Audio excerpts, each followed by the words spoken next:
Hay algo más escaso e imprescindible que el talento. El talento de reconocer a los talentosos. Bienvenidos a Talenton Podcast con Herminio Requejo y Diego Arce.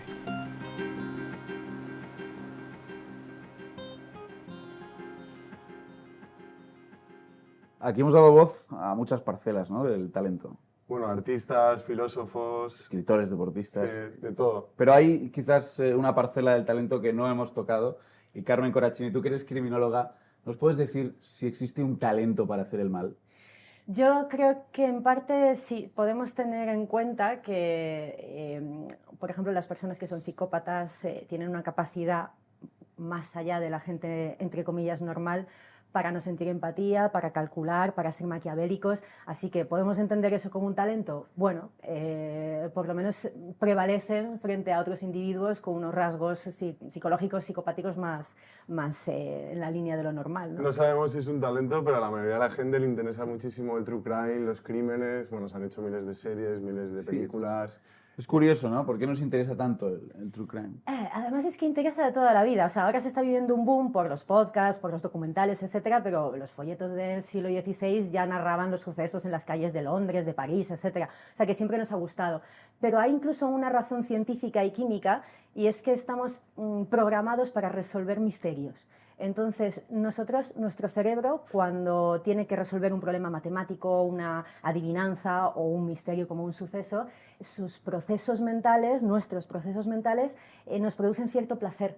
Entonces, a nivel químico cerebral tiene una explicación, y luego porque somos curiosos muchos por naturaleza y el morbo suscita. Pero es el hecho de entenderlo, o entender al criminal, entender el crimen, por qué ha sucedido. Porqués. Yo creo que, y sobre todo cerrar una historia. Es decir, si conocemos un suceso pero no sabemos lo que ha pasado, hay una necesidad de culminarlo, ¿no? De entenderlo y de cerrarlo para estar como tranquilos. Sí, y los porqués de por qué la gente hace lo que hace, ¿no? ¿Por qué matamos? ¿Por qué hacemos el bien? Las razones que hay detrás yo creo que siempre nos han interesado. Sí, muchas veces nos obsesionamos quizás con esos crímenes. No sé si también porque hay una parte oscura dentro de nosotros mismos. Lo dices mientras sonríes.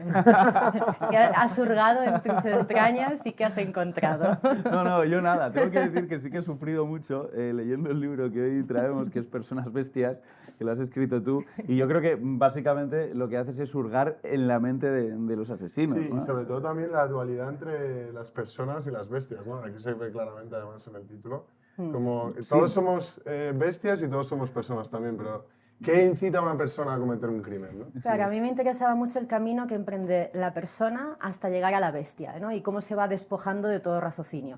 Y qué ingredientes van nutriendo esa semilla del mal que en el fondo tenemos todos, porque nos imaginamos a un criminal asesino como si fuese un monstruo alejado de nuestro concepto de humanidad, cuando compartimos muchas de sus frustraciones, miedos, traumas.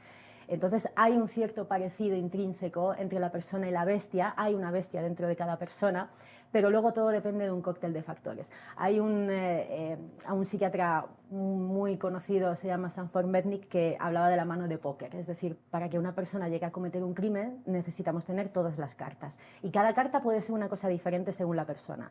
Un trauma en la infancia, una familia desestructurada o todo lo contrario. Muchas facilidades, frustraciones, miedos y también el lado biológico. Es decir, toda la parte exógena y toda la parte endógena. Porque hay una ciencia del mal y hay genéticamente personas que están predispuestas al crimen. Pero hay un factor, hay una carta más importante que las otras que te haga matar directamente. Depende. Si hablamos de un psicópata, probablemente su biología esté impulsando más la delictividad que otra carta. Pero pongo el ejemplo tuyo. Yo entiendo que tú no eres un psicópata. No sabemos. No sabemos.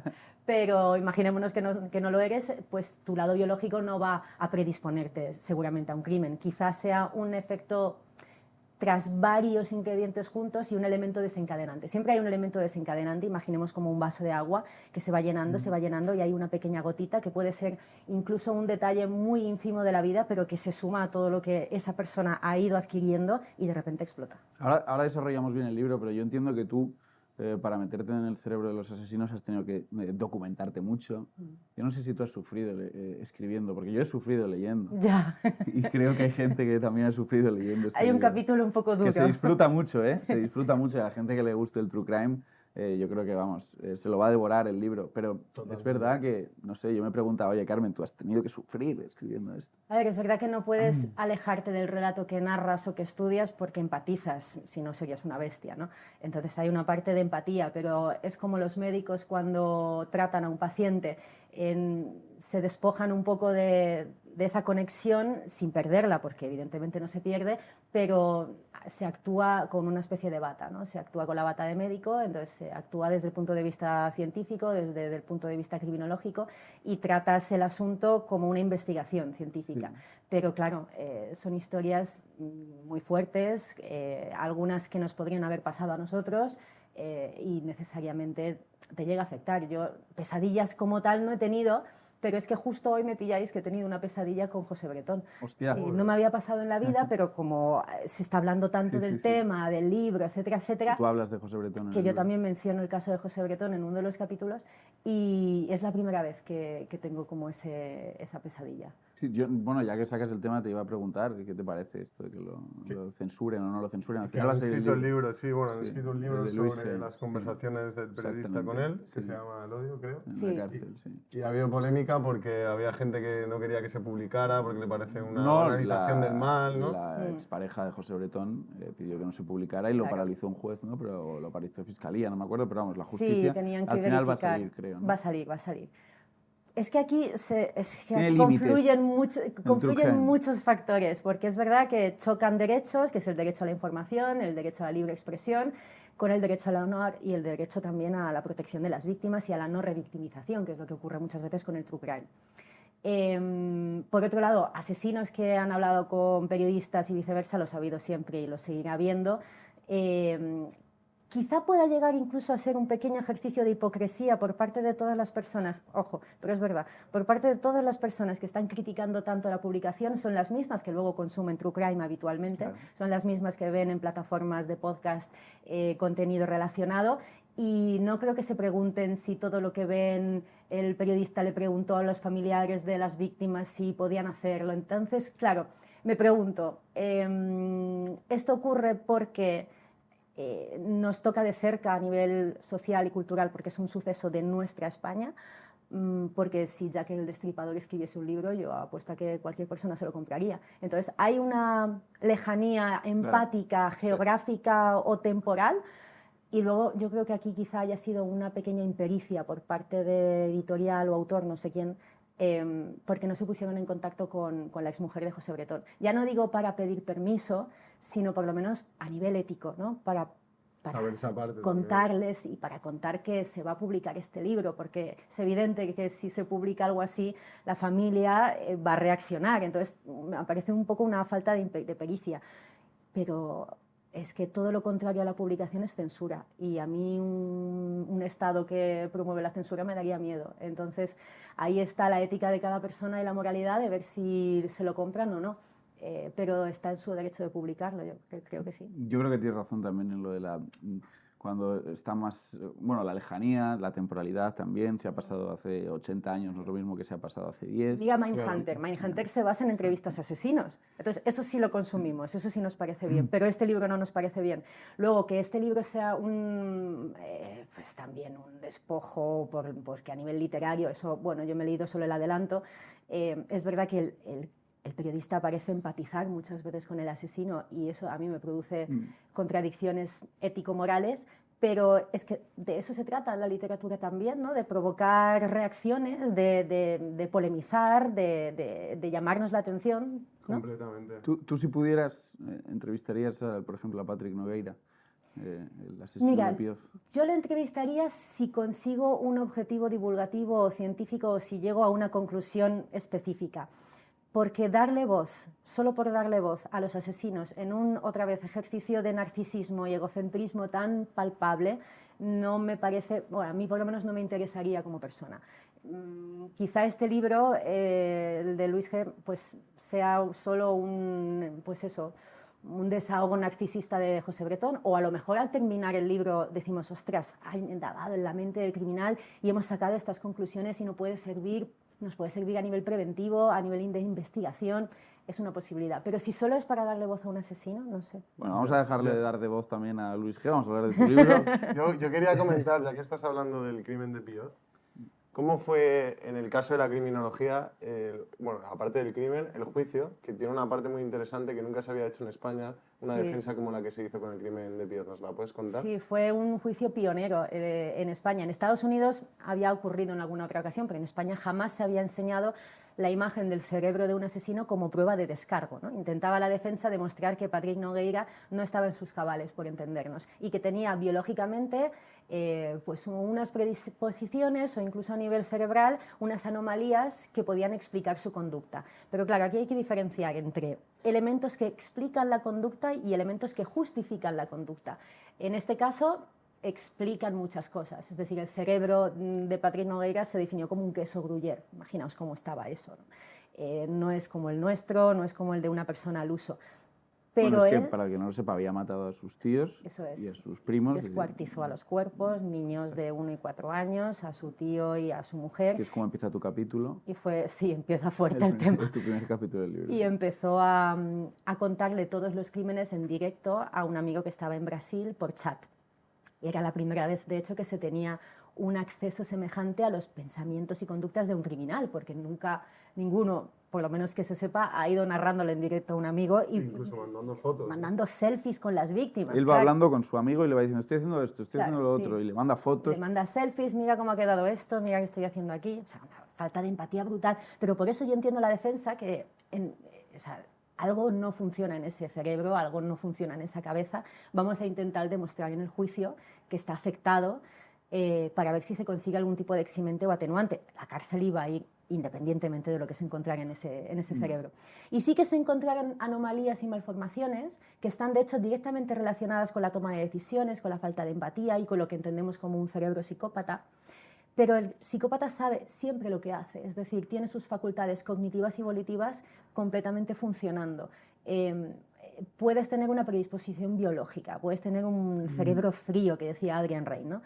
Pero tú sabes que lo que haces está mal, tú sabes perfectamente cuál es la diferencia entre el bien y el mal, y Patrick Nogueira tomó una decisión racional, aunque a nuestros ojos parezca loco, pero fue una decisión racional a la hora de cometer los crímenes. No hay ningún impulso que les guíe a tomar esas decisiones. Si sabes diferenciar entre el bien y el mal y eres un psicópata, ¿qué es lo que te convierte entonces en psicópata? Hacer lo que te pide el cuerpo, hacer lo que te pide tu cabeza. No te pide tu cabeza matar. O sea, un psicópata no tiene autocontrol. Sí, tiene autocontrol. Imaginaos que os pica mucho el brazo y que estuviese prohibido rascarse. Tenéis el autocontrol para no picar, para no rascaros, ¿no? Pero decidís rascaros independientemente. Esa es una decisión racional. Sabes que está mal, pero lo haces. Ahora, ellos tienen un cerebro que les propicia una conducta antisocial, sí, pero nacer con un cerebro psicópata no necesariamente te hace un criminal. De hecho, hay una historia que lo explica muy bien, que es el del psicópata que, bueno, que se encontró a sí mismo porque resultó que en sus investigaciones su cerebro era, ¿no? Eso está O muy sea bien. que el psicópata, si controla su psicopatía, es capaz de hacer el bien, incluso hacerlo muy bien. Exacto. Bueno, de hecho hay muchos psicópatas que viven entre nosotros. Tenemos psicópatas puros y psicópatas integrados. Los psicópatas puros son los que llevan a cabo crímenes atroces como Patrick Nogueira. Y los psicópatas integrados son aquellos que conviven entre nosotros, que tienen algunos rasgos psicopáticos, pero que no necesariamente se van a convertir en asesinos. De hecho, se dice, según los estudios, que en digamos, puestos de liderazgo político, económico, hay un porcentaje de psicopatía más elevado. Y eso de que tu jefe es un psicópata o tal político es un psicópata, pues posiblemente sea cierto. Pero porque en ambientes de alta competitividad se necesitan unos rasgos característicos que a menudo tienen los psicópatas, como mente fría, cálculo, maquiavelismo, egocentrismo, utilitarismo, eso de utilizar las personas en su propio beneficio. O sea que si entendemos estos rasgos característicos del psicópata en relación con la criminalidad, pues evidentemente van a tener más predisposición o más facilidad para cometer un crimen que una persona empática, claro. Yo sé en quién pensaba que... Igual ¿Qué es un jefe? poco... No, jefes no voy. ¿Quién No voy a pensabas? no voy a hablar de jefes. No, pero en rasgos de la psicopatía está claramente la frialdad, ¿no? Y Sí. quizás la falta de emociones. Y a raíz de tu libro, que en un capítulo también hablas del caso de Diana Kerr, y de cómo los buzos entran y encuentran su cuerpo Luego me puse a ver el juicio y vi también el interrogatorio al buzo y cómo le preguntan lo que ve, lo que vio y cómo lo explica y la frialdad con la que lo explica o la naturalidad con la que lo explica. Pensé, igual este es un rasgo psicopático y también la psicopatía se puede utilizar para hacer el bien. Es decir, hay personas que son muy frías, pero gracias a su frialdad hacen cosas que nadie quiere hacer. Bueno, es verdad. De hecho, hay rasgos psicopáticos que son muy útiles, por ejemplo, en la investigación, porque consiguen que la persona se centre únicamente en su objetivo, y su objetivo puede ser buscarle la cura al cáncer o buscar la cura, no sé, a otra cosa. Es decir, se puede emplear esa tendencia psicopática no necesariamente en el mal, sino también en el bien. Lo que pasa es que si está relacionada con el mal es el sumum de la bestia, porque no tienen capacidad física, cerebral, de sentir empatía. Es decir, no es que escojan no sentirla, no pueden ser empáticos. Vale. Y además no sienten ni culpa ni arrepentimiento, no tienen esa capacidad. Entonces, claro, es como si estuviesen programados para poder hacer el mal, pero no necesariamente lo tienen que hacer. ¿Y quién define los rasgos psicopáticos o las enfermedades psicopáticas? Porque también lo cuentas en el libro. ¿Quién las define? ¿Cómo captarlas, por ejemplo? Sí, cómo se definen científicamente, ¿no? Que hay ciertos patrones o ciertos rasgos que se han ido integrando para ver si una persona pues, tiene... De hecho, hay una que es muy útil, se utiliza sobre todo en instituciones penitenciarias cuando hay un procedimiento judicial, la PCLR List, que son unos ítems, son unas 20 preguntas, cada ítem tiene, pues, digamos, una puntuación, ponle del 1 al 3, y te van haciendo preguntas en función de la empatía, de tu sociabilidad, etc. Entonces, imaginemos que la psicopatía es un paradigma y del paradigma salen unas declinaciones, como quienes estudiaron latín y griego, ¿no? Que yo tuve esa, no sé si decir suerte o tortura. Entonces, la psicopatía es el paradigma general del que luego salen rasgos, que son la falta de empatía, otra vez la capacidad maquiavélica, y luego existe la tríada oscura de la personalidad, que ya es lo peor que te puedes encontrar, que son personas con rasgo psicopático, con maquiavelismo y con narcisismo. Y muchas veces encontramos en los peores criminales esa tríada que les propicia a no sentir ningún tipo de culpa cuando actúan. Ningún tipo, es el caso de José Bretón, ¿no? ¿Explicas en tu libro o no? ¿Es José Bretón el de la tríada oscura de la personalidad también? Puede ser José Bretón también, hay varios. ¿O a quién te referías en el libro? No, hablando de Maje, la viuda negra de Patrais, también puede incluirse dentro de la tríada oscura. Y José Bretón igual, por mucho que diga que se arrepiente, nadie se cree que se arrepienta. Pero estábamos hablando antes, que te había preguntado, Herminio, del caso de Patrick Nogueira, de su cerebro. Nos contabas que habían encontrado como un queso gruyère ahí en el cerebro. Pero ¿hay algo que pueda condicionarlo de cuando eres pequeño? ¿Hay factores de cuando eres un niño que puedan... O sea, ¿se nace o se hace el psicópata? ¿Es a dónde quiero llegar? El psicópata nace. Luego el entorno lo hace y lo moldea, pero el psicópata puro nace porque tú ya tienes en el cerebro, en la amígdala, en la corteza prefrontal, el cuerpo calloso, ciertos neurotransmisores, tienes unos condicionamientos. Luego hay algunos que se pueden exacerbar a lo largo de la vida y luego a nivel genético se puede incluso heredar un gen. Y esto es polémico las veces que lo he contado porque al contarlo la gente se piensa que estoy quitando a las mujeres de la criminalidad cuando las mujeres matan también, o sea, matan no de la misma manera, las pero matan, las femme fatal, ¿no? Sí. Pero, por ejemplo, hay un gen, que es el gen MAOA, que lo heredan los hombres, sobre todo por un tema de heredabilidad, es decir, el cromosoma X, cromosoma Y, las mujeres al tener 2X, el X bueno compensa el X malo, para entendernos modo, ¿vale? Pero sí. En cambio los hombres no tienen otro X para compensar, entonces tienen más posibilidades de que se desarrolle ese gen. Para que se active el gen, a lo largo de tu infancia, has de estar expuesto a una violencia de manera continuada.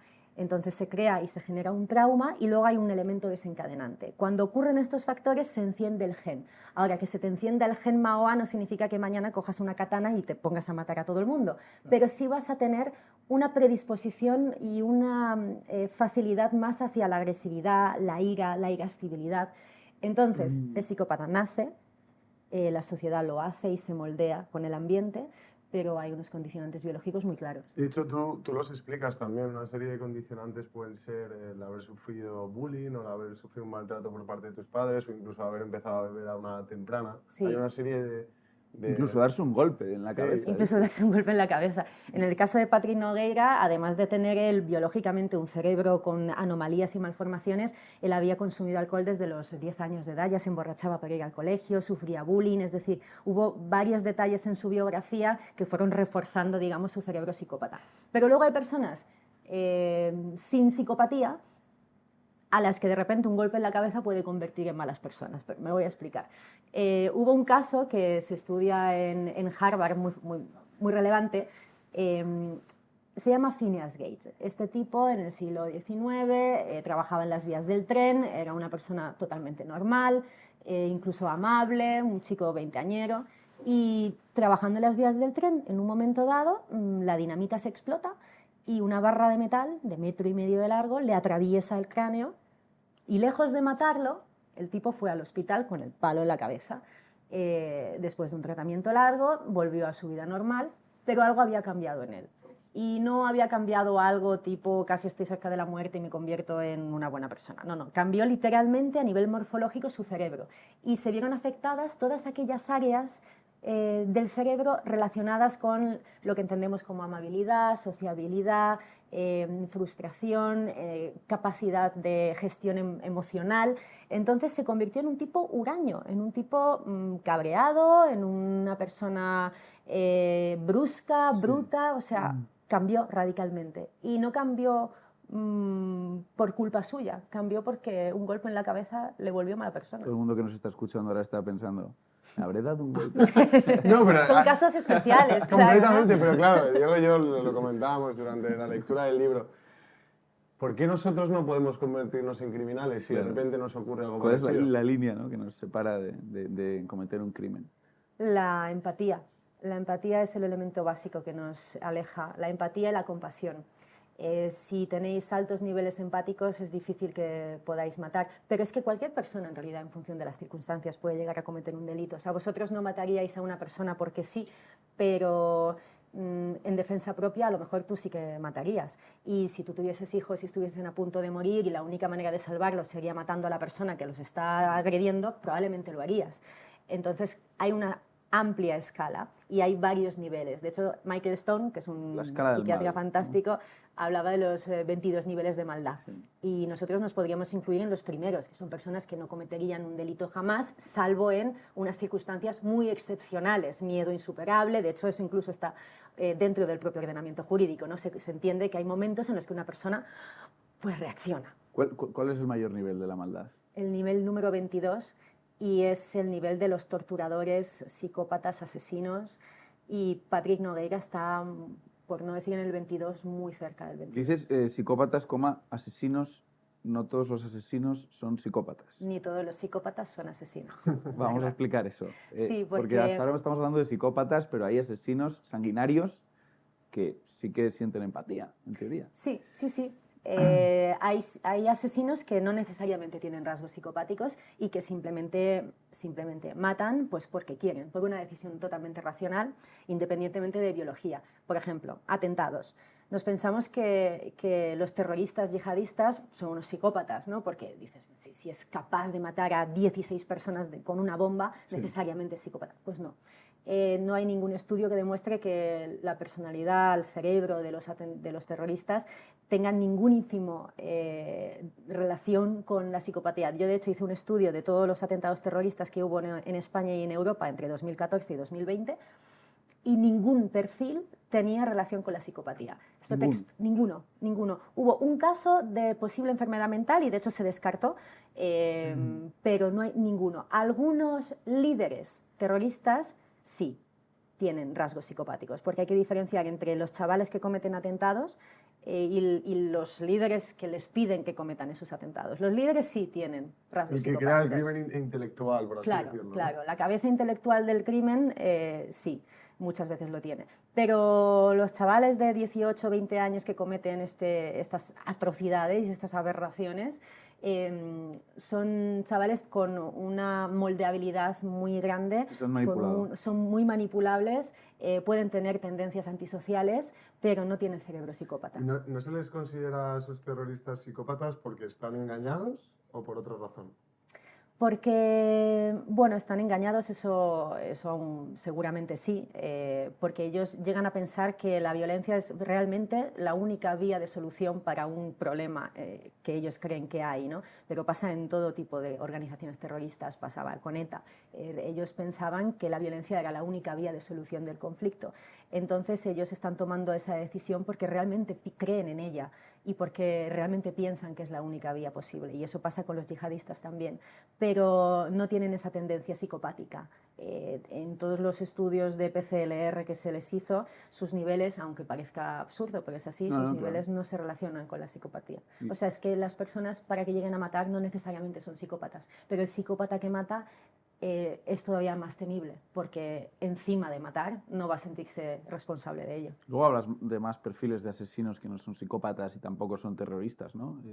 Has dado más ejemplos de gente que es capaz de matar siendo un asesino sanguinario. Mira, por ejemplo, en el caso de la viuda negra de Patrais, de Mage, sí, es una, o sea, esa mujer entra Cuéntalo, dentro... puedes contarlo el caso, porque además no es tan conocido. Yo creo. No, mira, pues Mage estaba casada y esto ocurre en la Comunidad Valenciana y quería deshacerse de su marido. Entonces intentó manipular a todos los amantes que tenía alrededor, que eran varios, hasta que dio con el más moldeable de todos, que era Salva.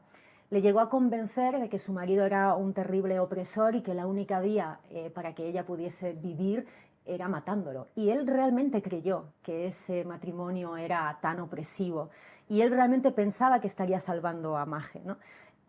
Súmese que cuando una persona está enamorada, muchas veces pierde los cabales y nos volvemos idiotas en algunas ocasiones. Y Salva estaba profundamente enamorado de Mage, pero Mage no estaba enamorada de Salva. Mage le estaba utilizando. Salva ni siquiera sabía que había otros 5 amantes por ahí a los que ella intentaba manipular para ver quién de ellos podría llegar a cometer el crimen, porque ella no se quería ensuciar las manos, que es lo que pasa muchas veces con los crímenes femeninos, que no emplean la violencia directa, piden a otros o envenenan. ¿Hay diferencias entre cómo perpetran los crímenes las mujeres y los hombres? Sí, suele haber diferencias. Incluso desde el nivel más básico, que puede ser más visual, hay mujeres muy grandes y hay hombres más pequeños, ¿no? Pero como norma general, en un enfrentamiento físico entre una mujer promedio y un hombre promedio, el hombre promedio seguramente tenga más facilidad para inmovilizar a la mujer. Promedio, porque luego hay casos y casos, ¿no? Entonces, a nivel de tradición, la mujer ha matado de otras maneras, para no enfrentarse directamente con los hombres. Los ha envenenado. Hay una mujer, Julia Tofana, que en el siglo XIV, XV, mató a unas 300 personas, todos hombres, porque había creado una pócima, que es el agua tofana, ¿no? El agua tofana, que le vendía a otras mujeres para deshacerse de maridos o de situaciones que ellas entendían merecedoras de morir. Entonces ella les vendía la pócima y a través de eso llegó a matar a 300 personas. O sea que las mujeres también matan. Cuidado con las copas que aceptas. Cuidado con los ligues en las discotecas. No te fíes de ese mojito.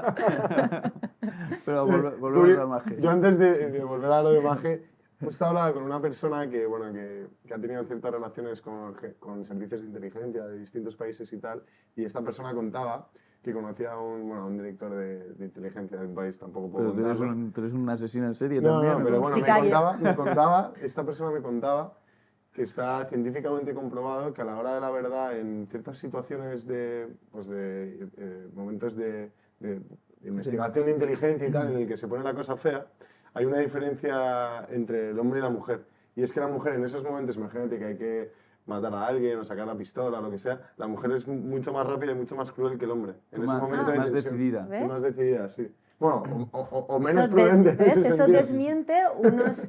Siempre se ha pensado, de hecho es que en la criminología las mujeres no interesaban, se empezó a estudiar la Bueno, criminalidad esta es una femenina, versión, o sea, puede ser que no sea... pero tendría sentido, ¿por qué no? ¿Por qué Pero es no? un debate, ¿sabes? Es un debate interesante. Sí. Y yo me quedé muy impresionado diciendo, joder, pues yo esto no tenía ni idea. Pero es sí. que se piensa que como las mujeres engendramos, sí, como las mujeres tenemos hijos, hemos desarrollado una empatía superior a la de los hombres, ¿no? Entonces se piensa que a lo mejor por eso las mujeres somos más dulces, menos agresivas, pero no, eso habría que demostrarlo, porque no hay tantos estudios que lo analicen, y posiblemente haya sido simplemente un constructo cultural, que de toda la vida, a nivel artístico, a nivel histórico, la mujer se ha contemplado de otra manera, como pues en casa, en el cuidado, con otro tipo de sentimientos, más, y no tiene por qué. Bueno, él lo que decía era eso, que la mujer en situaciones tan límite era más Es capaz, cruel que el hombre, y incluso más rápida. En el caso de Mage, Ahí parece era bastante más cruel. cruel y además así lo dictaminó la justicia. Pero vamos a terminar de contar la historia. Ella convenció a Salva de matar a su marido y Salva accedió. Entonces Salva mató a su marido. ¿Qué pasa? Que Salva poco a poco fue descubriendo que ese supuesto amor no era real y que había sido manipulado. Salva al principio asumió toda la culpa porque se descubrió que él había matado a ese hombre y él asumió e intentó, de hecho, descargar toda responsabilidad a Mage. Hasta que de repente se enteró de los del amante fisioterapeuta, del amante médico, del amante tal, del amante cual, y vio que ella estaba llevando vidas paralelas. Y al principio le había engañado completamente. Y al principio ellos, de hecho, se intercambiaban cartas mientras él estaba en prisión, pero el goteo de cartas llegó un momento dado en el que a Mage ya no le interesaba, porque total, Salva estaba en la cárcel, había cumplido su objetivo. Bueno, de hecho, Mage tuvo un hijo en la cárcel con otro funcionario de prisiones, ¿no? Eso o sea, es. Un palo para Salva. Y Salva es una persona que hasta ese momento en su vida era completamente normal. Claro, por eso... Y este es el ejemplo perfecto para entender que cualquier persona podría llegar a matar en función de las circunstancias, porque Salva no tenía ninguna tendencia antisocial, ningún trastorno, ningún desvío, ningún cerebro, como nada. Era una persona muy moldeable, es verdad, fácil de manipular, con una gestión emocional relativa, y le engatusó Mage con sus poderes de seducción, de manipulación y de maquiavelismo, de ahí la tríada, y llegó a convencer a un hombre sano, entre comillas. Bueno, un médico, ¿no? Exacto, que trabajaban los dos en un hospital, a cometer un crimen. Y yo estoy segura que cuando hablamos de arrepentimiento, Patrick Nogueira no se arrepiente, José Bretón no se arrepiente, pero Salva sí se arrepiente. Tiene la capacidad de sentirse arrepentido por el crimen que ha cometido. Porque tú crees en la redención y en la reinserción de los criminales. Vamos a intentar que sí, ¿no? Porque es el objetivo de las instituciones penitenciarias y de nuestro ordenamiento. Bueno, el objetivo es la reinserción, pero hay perfiles que no son reinsertables. Claro, Psicópata puro no es reinsertable. Es que además es que no puede reinsertarse porque no tiene ni la capacidad para sentir culpa, ni arrepentimiento, ni empatía. Entonces, ¿cómo va a reinsertarse? Esto me lleva ya a las típicas películas distópicas, véase La Naranja Mecánica, véase todas estas películas que buscan, ¿no?, como que el Estado sea capaz de reinsertar a ese tipo de criminales, incluso si son criminales a nivel ya psiquiátrico que son irrecuperables, a través de la ciencia, ¿no? Sí. Es que hay que asumir que hay personas que están en la cárcel, pero porque no pueden estar en otro sitio. No porque la cárcel los vaya a convertir en buenas personas, no porque la cárcel los vaya a ayudar a una resocialización, sino porque es que no pueden estar entre nosotros. Y ahí entra el dilema también, ¿no? De si, imagínate que hubiese un estado en el que te hacen una lobotomía, te quitan una parte del cerebro y ya te quitan la parte criminal y eres... Pero al final están cometiendo un crimen también contra ti, ¿no? Ahí entra la parte del libre albedrío. Claro. Si realmente el libre albedrío tiene sentido o no, a la hora de catalogar a un criminal o no. Yo soy de la idea sartriana de que somos dueños de nuestras acciones y que elegimos nuestro camino. Hay personas que no lo pueden elegir, pero en casos muy esporádicos, por ejemplo, de enfermedad mental grave o de brote psicótico, donde si no están siendo tratados en ese momento pueden reaccionar de una forma que se puede convertir a lo mejor en un crimen, pero siempre son unas reacciones ante lo que ellos consideran amenazas. Entonces, claro, hay un libre albedrío y la ciencia llega hasta cierto punto. Se están haciendo muchas investigaciones para ver si se puede curar la psicopatía. Y es que de momento no se han encontrado. Y sobre todo que si no existe el mal, tampoco existe el bien, ¿no? Es que yo creo que el mal y el bien tienen que coexistir para tener sentido, ¿no? Sí, tú mencionas, por cierto, una cita de Umberto Eco en el libro que a mí me parece que también define muy bien un poco el aprieto moral en el que nos pones a todos en el libro, y es porque yo creo que todo el mundo está pensando, mientras lee este libro, si es capaz de cometer un asesinato. Y escribe Umberto Eco en El nombre de la rosa: me faltó coraje para hurgar en las debilidades de los malvados porque comprendí que son las mismas debilidades de los santos. Esto da que pensar, ¿no? Sí, porque nos imaginamos al asesino como un monstruo alejado de la sociedad, pero compartimos miedos, compartimos traumas, compartimos frustraciones El tema está en hasta qué punto nos afectan y de qué manera nos mueven a cometer o no determinados actos. Pero los asesinos no son extraterrestres, o sea, están entre nosotros y en función de las circunstancias puede ser prácticamente cualquiera. Son personas que les han, lo hemos estado hablando durante la entrevista, que han vivido cosas durante, sobre todo, su infancia. Yo, leyéndote, me quedo con la sensación de que hay un patrón común, y es que todos han tenido falta de cariño en la infancia. Sí que es verdad que la mayoría la mayoría han sufrido, tienen una sensación de vacío interno, no se han sentido queridos, aunque a lo mejor les hayan querido, pero ellos no lo han sentido así, no lo han percibido así. El dolor y el trauma están en muchos de las biografías de los criminales, pero también una persona de a pie, con una familia de bien y con una infancia estupenda puede cometer un crimen. De hecho, los típicos sucesos en discotecas, de botellazos, de peleas entre chavales, ahí muchas veces no tienen un background de dolor y de tristeza, sino una carencia a la hora de gestionar la emocionalidad y la irascibilidad y la Me hace fiereza. hacerte una pregunta. ¿Hay una etapa en la que puedes ser más criminal a lo largo de tu vida? Véase la adolescencia. Creo que hay una etapa muy peligrosa, que es la adolescencia, que es cuando se está terminando de moldear, digamos, nuestra personalidad, nuestro cerebro, nuestras tendencias, las amistades influyen mucho, el entorno. Creo que es un momento clave, pero no necesariamente durante esos años tengas más propensión a poder cometer un crimen, ¿no? Pero hay red flags cuando eres un niño. Ostras, sí, Para hay saber si muchas puedes red ser un flags. psicópata. La relación con los animales, por ejemplo, es un dato clave. Si hay niños que... A ver, yo no sé si vosotros alguna vez le habéis partido la cola a una lagartija, que eso es algo que... Confieso. Confiesa, ¿no? Vale, eso no te hace un psicópata. Pero pocas niños veces, que... me daba pena, me daba pena. Menos mal, me estaría preocupando. Tú no has dicho nada. Quemaba muchas hormigas en el colegio. O avispas, yo tenía primos que ponían ahora fuera avispas y... bromas, ¡pa! yo creo que no he cortado la cola a una lagartija, pero No. sé que eso se hacía en el patio, hay gente que lo hacía. Yo he visto hacerlo, yo nunca lo he hecho, pero porque siempre me han gustado mucho los animales, Sí, sí. pero yo lo he visto hacer.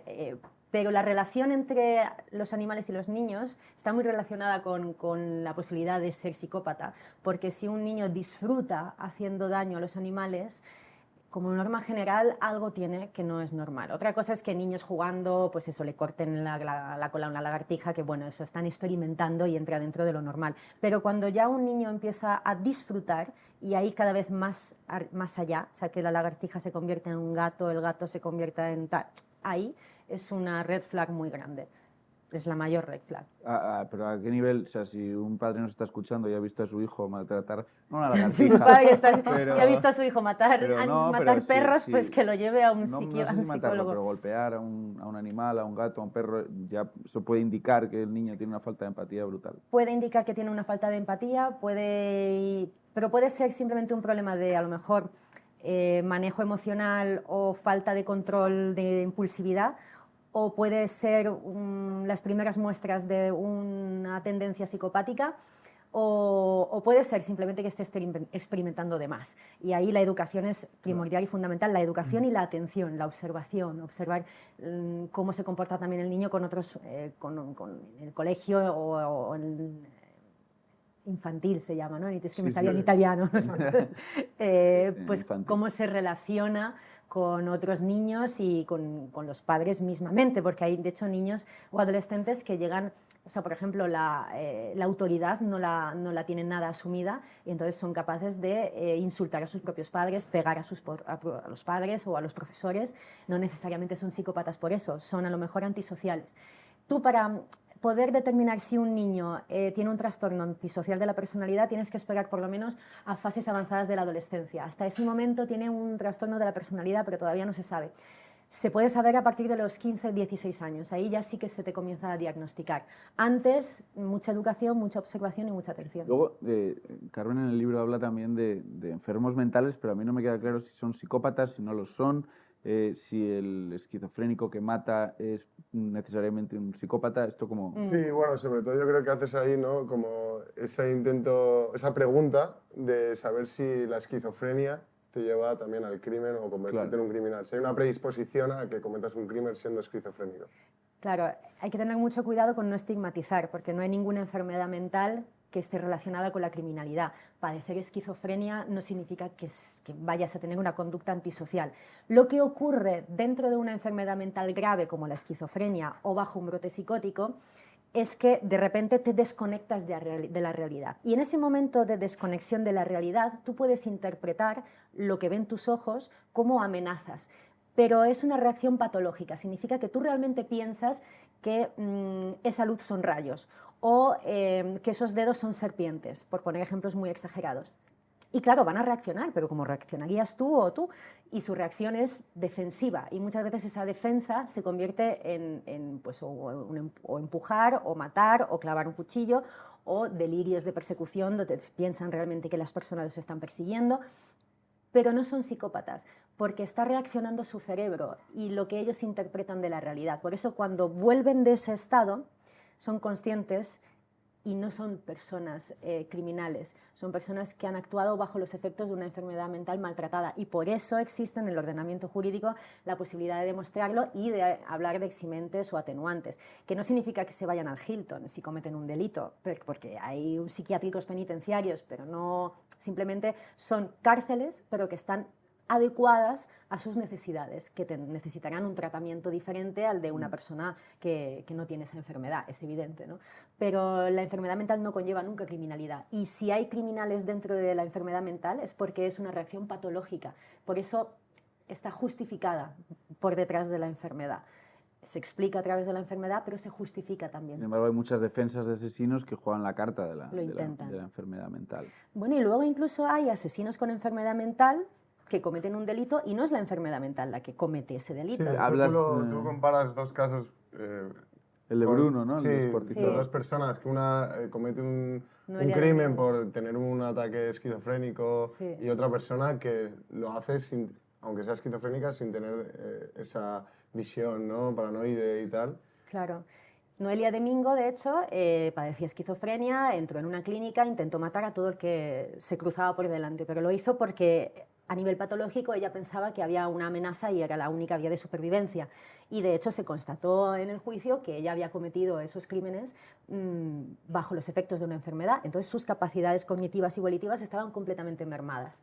Pero ¿qué pasa con Bruno Hernández? Bruno Hernández mató a dos personas, primero a su tía, Liria, y después a su inquilina, en un arco de unos 5 años. Pasó sus cuerpos en una trituradora y se estuvo lucrando económicamente del primer crimen.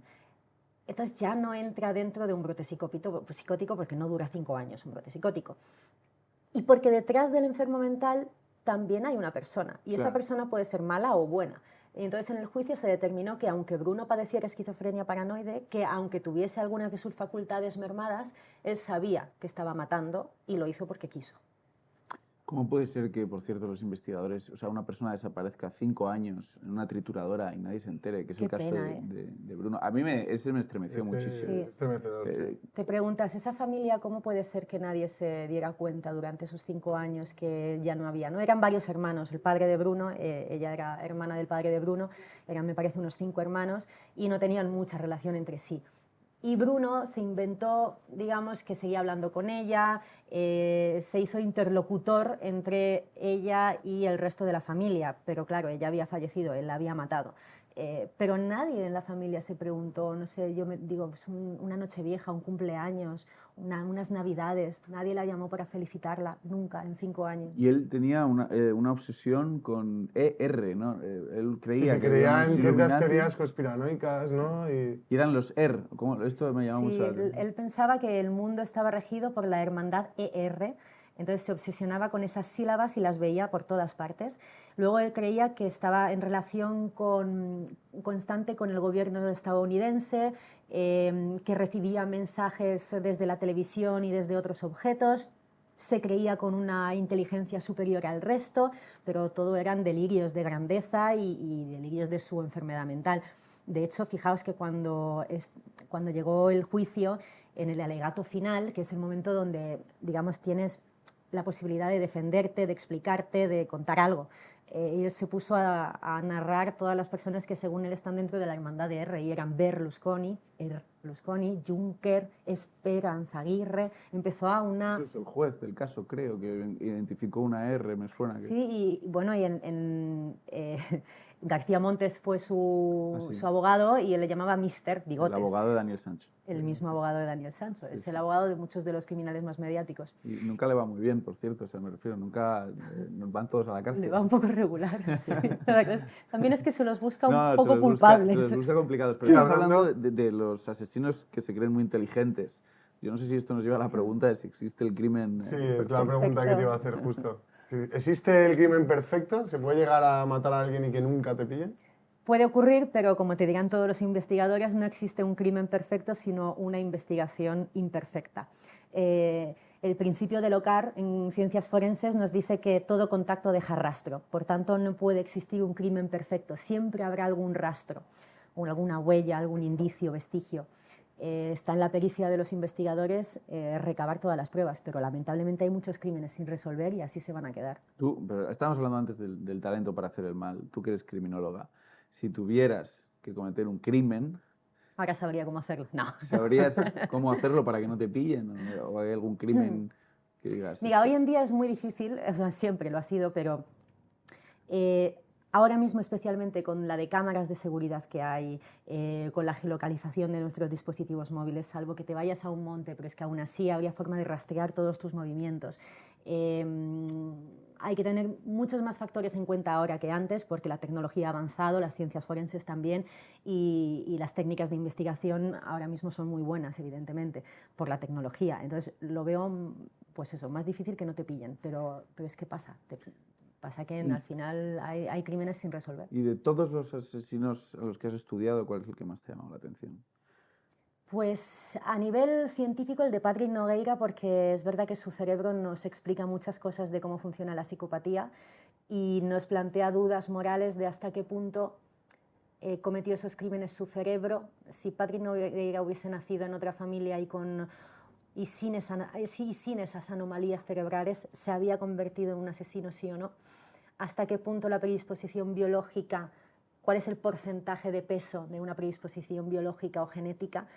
Nos plantea preguntas, entonces yo creo que ese caso por eso es especial. A mí personalmente también es el que más me intriga en ese sentido de si hay un determinismo directamente Claro. para asesinar o no y si esos condicionantes te pueden llevar a cometer el crimen y demás. Un determinismo biológico como tal no lo creo, pero habría que estudiar bien qué porcentaje está actuando más, si el ambiente o si la biología. Pero esto es solamente para explicar el crimen, no en aras de eximentes o atenuantes. Es a nivel investigativo y sobre todo incluso a nivel moral y ético para descubrir hasta qué punto somos dueños de nuestros actos, porque hay personas que parece que no lo son al 100%. Sí. Hablamos del talento en el podcast y queríamos comentar, que lo hemos hablado, grandes personalidades, grandes personajes de distintos ámbitos, artistas como Caravaggio, que era un grandísimo pintor, pero era criminal, habría matado a gente. Sí. No sé si se te ocurren personalidades que sean asesinas y sin embargo hayan destacado no por sus asesinatos, sino por otros grandes talentos o dones. Que ¿Vosotros podríais diferenciarlo? Me refiero, ¿podríais separar al criminal de su arte? Hombre, a Caravaggio yo creo que Caravaggio a se lo perdonamos, ¿no? A Caravaggio es imposible que hubiese pintado también pues yo qué sé, el cuadro mítico de Goliat y David cortándole la cabeza si no has asesinado a alguien o le has cortado la cabeza, porque eso es casi, o sea, lo ha visto, lo ha hecho y lo ha visto, si no, no puede pintarlo. Bueno, es paradójico que jugara mucho con las luces y las sombras, ¿no? Claro. Sus propias luces y sombras. Entonces, ahí está el dilema, ¿no? ¿El artista o la persona, que en este caso es el criminal? Hay un John Wayne, no el pistolero, pero hay un asesino en serie estadounidense que le llaman el asesino payaso, y él en la cárcel desarrolló una capacidad artística sublime a la hora de hacer cuadros sobre payasos, etc. Y los cuadros eran muy buenos y se subastaron y la gente los compraba porque, bueno, separaban el arte del artista, aunque la obra es lo que es gracias al artista. Pero es verdad que hay obras que yo creo que adquieren una identidad propia de lo elevadas que llegan a ser, ¿no? Hablábamos de Caravaggio, pues sus pinturas es que trascienden al propio autor, son icónicas, ¿no? Mira, ahora no solo José Bretón con el libro, pero también Alfonso Basterra ha escrito, de hecho ha escrito un libro como autor. Lo curioso es que además si vas a mirar la descripción del libro, claro, te lo plantean como el periodista Alfonso Basterra escribe una sublime novela de amor y tal, y dices, ostras, falta un dato importante de esta persona que es asesino de su hija adoptiva, ¿no? ¿Seríais capaces de leer ese libro y separarlo del autor y emitir un juicio sobre Yo sí. su contenido Depende independiente? o sea, yo podría consumir cualquier obra de un asesino siempre y cuando no me esté intentando convencer de que sus asesinatos están bien. O sea, una bella arte asesinar a alguien, O ¿no? asesinarse algo positivo, pero yo sí que puedo ponerme un partido, por ejemplo, de O.J. Simpson. Todos hemos, bueno, Sí. ese documental que salió del juicio de O.J. Simpson, del guante. Yo creo que a todo el mundo le suena el caso, que asesinó a su novia, a su mujer. Pero él era un gran jugador de fútbol americano. Yo le puedo valorar como jugador de fútbol americano, lo que no puedo es valorarle como persona. Yo sí puedo separar la obra del artista. Lo hacemos muchas veces sí de forma inconsciente, porque yo creo que todos vemos películas, hombre, no hablo de asesinos, ¿no? Pero de delitos sexuales, por ejemplo, pero todos vemos películas de Roman Polanski y nadie se plantea... Bertolucci. Bertolucci, es que de hecho Bertolucci propició una escena, la de la mantequilla. El último tango en París. Exacto, Con Marlon Brando. donde ella no sabía lo que le iba a ocurrir. Y eso es una atrocidad muy poco moral, diría yo, y aún así consumimos sus películas, Woody Allen. Es decir, tenemos muchos ejemplos de personas que tienen, bueno, un background no solo delictivo, pero incluso pues eso, de delito sexual, de agresión, de conflictividad, de moralidad un poco... y aún así consumimos su contenido. Entonces Sí, yo creo que yo- sí se puede... Se puede separar el artista de la obra. Otra cosa es si el artista se va a lucrar, Sí. es decir, pasa ahora con el true crime mucho, que se critica que asesinos hagan documentales por si ese dinero al final los va a lucrar.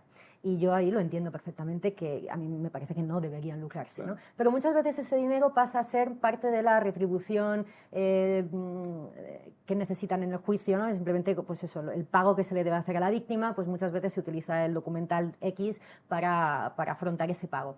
Pero fijaos, Patricia Ramírez, la madre del pescadito, ella consiguió frenar un documental sobre Ana Julia Quezada que se iba a emitir y ella consiguió frenarlo, ¿no? Yo si fuese ella haría lo posible también porque se frenara. Claro.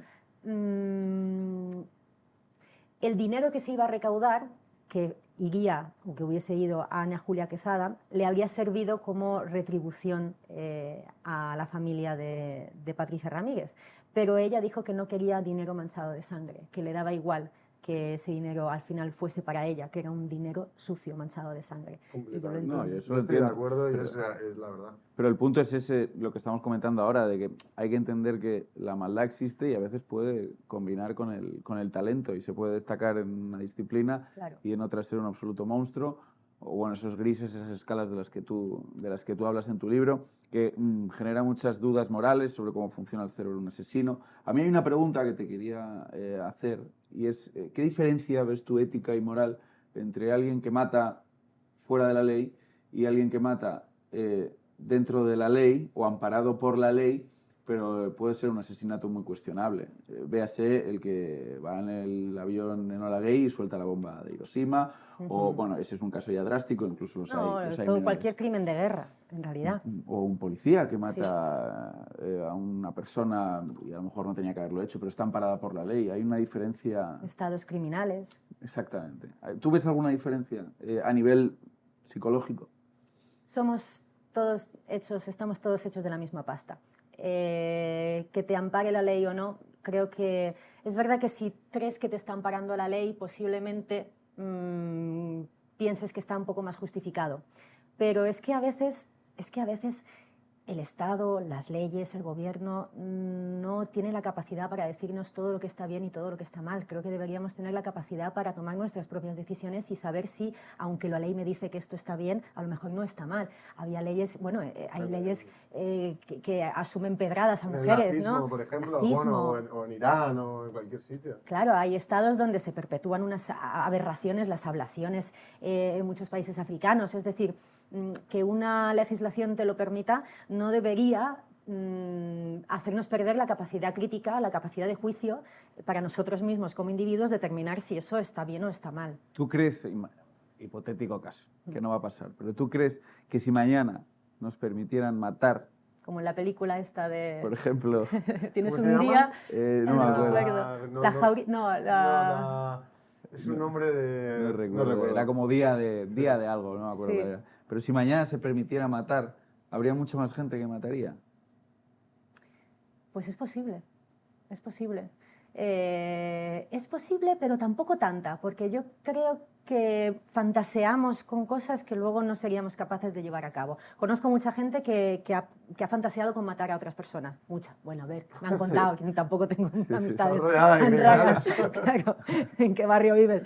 Pero creo que muchas veces nos creemos capaces de hacer cosas, pero luego a la hora de la verdad no estaríamos capacitados. Yo me puedo imaginar, bueno, yo no me veo capaz de matar a nadie, ni siquiera a alguien que considere que se lo merezca, pero es que creo que si lo tuviese delante sería menos capaz todavía incluso de imaginármelo. Es mucho mejor perseguir el crimen, ¿no, Herminio? Yo creo que sí, Sí. y con esto vamos a ir a la pregunta final del podcast, y es ¿qué talento tiene que tener una criminóloga para, lo que dice Diego, conseguir perseguir el crimen de la mejor manera?